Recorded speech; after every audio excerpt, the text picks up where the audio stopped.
Hello, brave new world of software engineering.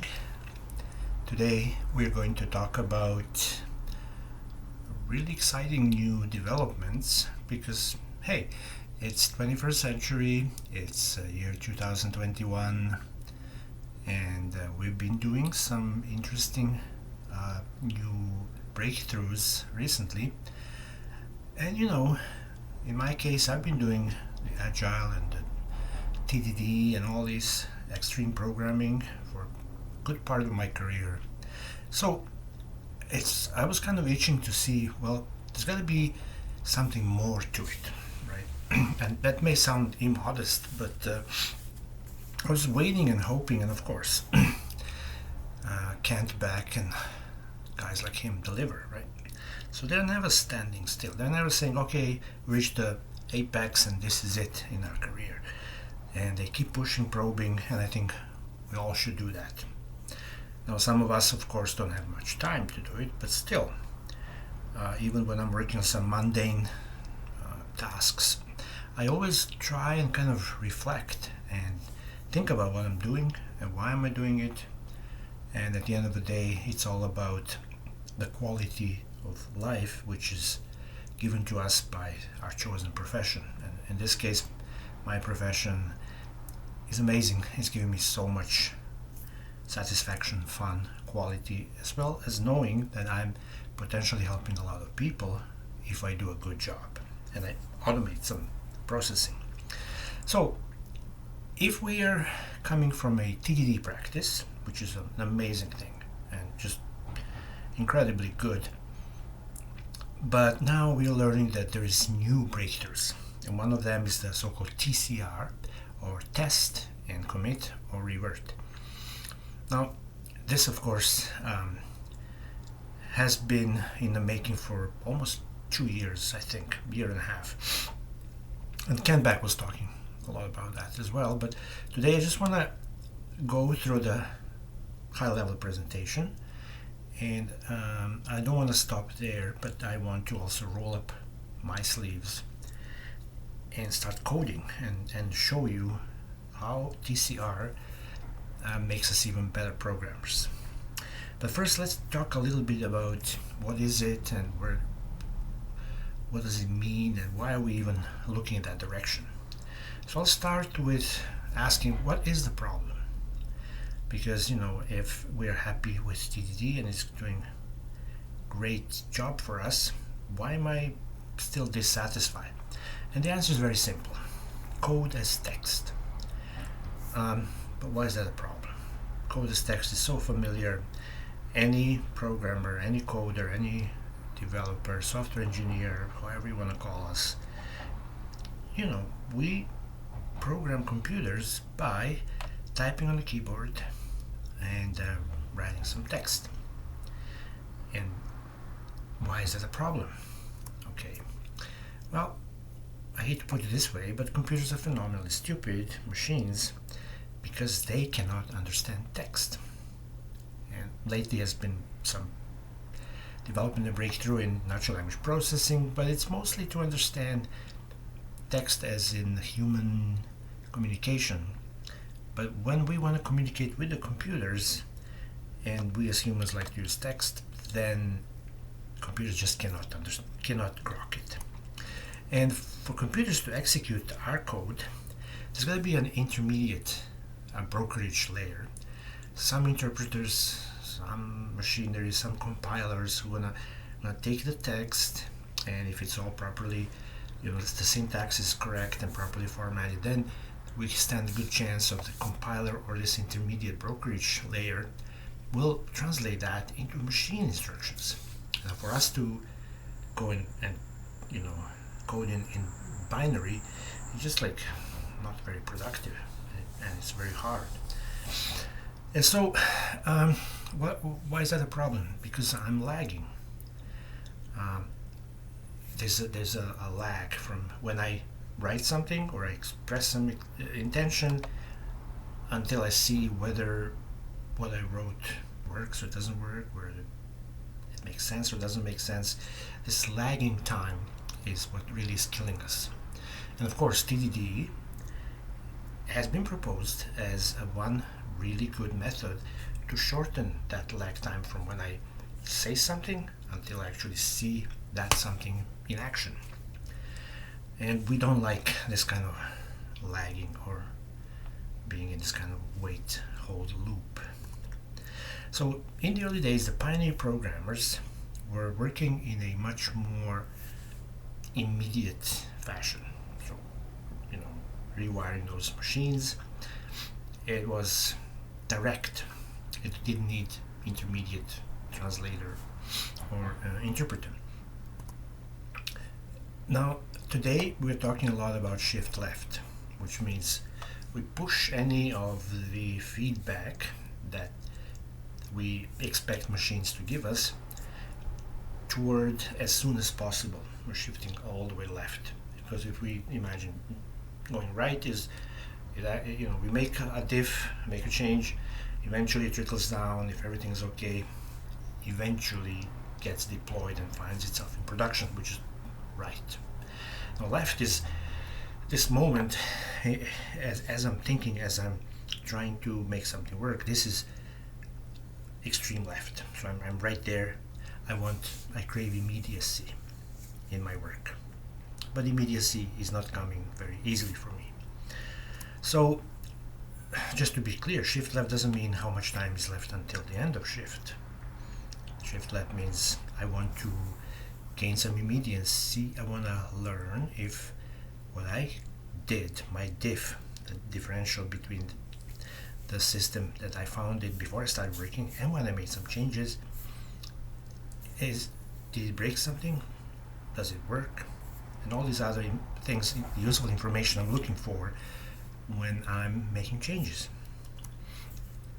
Now, with the maturing of the technology, we're starting to see some really positive breakthroughs and changes. I love, for example, most recent development in code editors such as Visual Studio Code, which is becoming more and more sophisticated, and in the sense that is giving us more and more immediacy. If we're just using a plain text editor, I can type anything, paper takes anything, it is not going to complain. And for me to learn whether what I entered here actually makes sense, I have to wait for the thing to compile, to build, deploy, etc., etc. And that lag time is really killing the spirit of it. It really is not only slowing us down, but slowing the momentum. We lose train of thought, and it just cannot be good any way you look at it.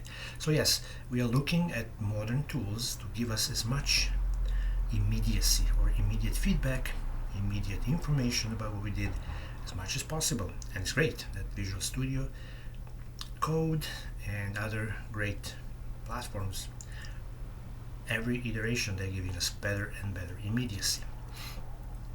Now, Ron Jeffries, who is one of the original guys with extreme programming and agile, he said the trick is never to let the code not be working. It's a very significant thing. So how do we know if the code is working? And we don't want to be in a situation where say, I don't know why my code works, and at this point I'm afraid to ask. That's being mystified. But we're testing in production, and this is a little bit of a humor here, but what I'm trying to say is that the code is working if it passes the tests. So it's one really good criterion when somebody asks, how do you know your code is working? And I say, look, it passes the test. And if it works in dev, doesn't work in test, well, we have a problem, right? And so we have this another meme that says, yours is without a doubt the worst code I've ever run, but it runs. So just because the code we wrote compiles and builds and runs does not mean it's working. It just runs, but it's not crashing. But what is it doing? Is it doing anything that we expect it to do? So let's look at when is the code not working. And I can compare it to like flying a kite. If we're writing our code and we're not intermittently stopping and running tests, then our code is not working. It is just like a dead letter on paper. We're typing something, we can spend hours, sometimes days, adding all these statements and blocks of code, but it's not running. It's not working. Not only not running, but it's also not delivering to what we expect it to do. Flip over to ask, when is the code working? And I like to compare it with galloping a horse. When coding session that we are running gets frequently interrupted by running tests, like a galloping horse that's hitting the ground often, then we know that the code is working. So as you can see this picture, yes, the horse is really in flight, but it cannot go in flight for much longer. It has to hit the ground, and each time it hits the ground, that's the equivalent of us interrupting coding session to run tests. So we want to minimize the in-flight time. We want to shorten the duration between coding and running tests, because this in-flight time is the time when we do not get any feedback and there's no immediacy, and we are kind of flying blind. We don't know whether what we are doing will. I mean, some people are confident and say, look, I know what I'm doing, but a little bit of humility doesn't hurt. And also, I've been in a situation where I'm pretty sure I know what I'm doing and this is just going to work no problem, and then later on turns out, oh, we have a bug, and then I get a little bit humbled, right? So I'm not big on extending this in-flight time. I want to shorten it. I also want to be able to maximize how often can I be interrupted, because if I'm in flight and I'm just coding, I cannot be steered. Because if you imagine a horse jumping, once you take off and jump, then you're just flying in straight line. Well, at the moment when you were about to jump, that straight line made sense, but the longer you stay on that straight line, you're not checking whether anything changed. You're just going, and maybe by the time you get there, you realize, oh, this was a wrong move. So I'd much rather be in a situation where I'm constantly interrupted by the pushback, and either by test or by whoever. And so I learned, okay, I'll take smaller steps, and I'm interruptible at any moment, and I'm steerable. I can say, oh, okay, I realized that that's not a valid direction anymore. Let me turn over here. So that iterative approach, which is the essence of extreme programming and agility, is what we are aiming for here. So we want to optimize our chances of detecting and adopting and promulgating changes. We don't want to be in a situation to say, okay, look, I know there may be some changes, but at this point I made up my mind. I'm going over there and I don't care. That is not very prudent, and it can end up in a bad place. So I'd much rather remain open to learning about changes and say, okay, look, 5 minutes ago we were sure this is how things are, but guess what? We learned something new, and now I'm open to embrace that change, new information, and I'm ready to steer. Makes sense from the common sense point of view, and also makes sense in the engineering and software development. So we are aiming at what we call steady state. We don't want any change to the code behavior.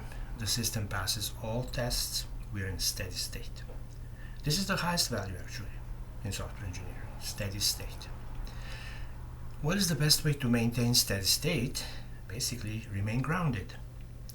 And while we're progressing, being grounded like a military tank, we also squish all the bugs.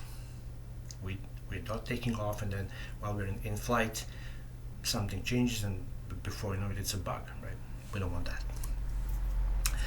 Okay, so now if we agree on all that, the question becomes, how do we ensure that we often get the code to work? Because even with TDD, it doesn't mean that we're constantly getting the code to work. We could be spending a long time in flight crafting some test or some code, and that does not ensure that our code is always working. The question becomes, when we are doing TDD, how often do we run tests? And it varies, right? But if I look at lower maturity TDD practitioners, novices, basically I see oftentimes they run the tests when they run the CI build pipeline. And then, tests kick in and run. And that's very immature, as opposed to higher maturity TDD practitioners who will be more interested in, okay, before I commit any changes, I'm going to run all the tests just to see if everything's okay. And testing and testability, of course, is our highest priority as software engineers. Now, how frequent are our commits? I see a lot of people kind of wait for making changes and testing and whatnot, but still not committing. And then when they feel they reach some kind of a milestone or a logical conclusion, then this big, large batch gets committed, right? That's not necessarily the best way to go about these things, because the more we make frequent commits, the more we feel organized, we're staying on top of things. And the challenge here is to increase the frequency of commits. The more frequent it is, the more grounded our practice is. And so how do we do that? And the thinking is like, hey, why don't we, instead of trying to learn some new skill or trying to really get new habits, which is always a tough thing, why don't we leverage what we already do spontaneously? And when you think about when we're coding, what's the most frequent action we do is saving. So we're not, spending a lot of time coding and only after a few hours we go and save. Pretty much, it's ingrained that as soon as I feel like I made some meaningful change, I save. And so we all are prone to do that frequently, to save our changes. And it's we feel good about it. And so the idea here is to trap those save actions, because they're happening spontaneously anyway, and nobody has to force anybody or teach us how to save. We rush to save things as often as possible. So why don't we trap it and run tests then and there? See what happens. So we roll up our sleeves and we can configure our editor to make sure that whenever we save changes, it will run tests. And now I recommend maybe we do an example. And instead of doing some frivolous mathematical, I propose we build a simple app or a simple little service to leverage this save and commit approach. And the idea here is this: we will write a test, kind of similar to what we're doing in TDD. So here's an expectation. We go in small batches, right? Take something really, really micro, small, simple expectation, write a test, and as we're doing, in our regular practice, make it pass by just having fake it till you make it, some hard-coded values. All right. When we do that and we hit save, the system is going to trigger the tests, and when all tests pass, it will commit our changes. If we now go back and replace our hard-coded values with some actual code that's running, and then when we save, the system is going to run tests again. If the test fails, the system is going to do git reset hard. It just pulls us back into a previous steady state. And so here we'll be going from ready to ready. We're constantly steady, from green to green. In TCR, we're never experiencing red, and that's what's the big fundamental change here, which at first doesn't really make any sense. But I can tell you the more I'm doing it, the more it is giving me something, giving me some new perspective on how I'm coding that I've never was able to experience before.